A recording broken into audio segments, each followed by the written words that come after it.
I've got best player. I did have Mbappe down, but we spoke about it downstairs. I'm gonna say Bruno. Yeah, I just looked at the group and it's Congo, Uzbekistan, Colombia. If I think of what Portugal have been under Martinez for a long time, that is primarily like 75-80% possession, high up in the opposition's half. And I think that's where Bruno shines the most.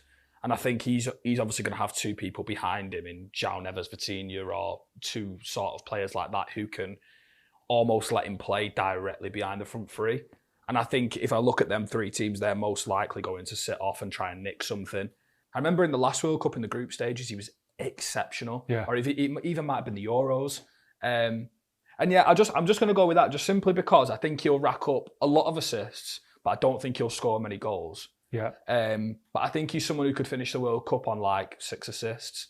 And I can just imagine for Roberto Martinez, he lets him drift like all across the edge of the box, and that's where he's come alive at Manchester United. And I think he'll just kick on a little bit. Yeah, and I think Portugal, we spoke about this before, they're probably ones that people haven't really spoken about too much. No, but I think no. the actual squad in terms of ability and experience is probably one of the better squads. Like you said, Bruno's coming into probably the most peak form that he's been in, particularly in the last 2-3 months. I think it's going to be whether he's got the players around him that can finish the opportunities that he may create. I think they've probably got a ability to get out of the group comfortably. Then it's just going to be those small margins in the bigger fixtures, whether that can be enough for them. But I think there's no doubt in his ability. There's absolutely no doubt he relishes the big moment. I think he's all about that, so for sure.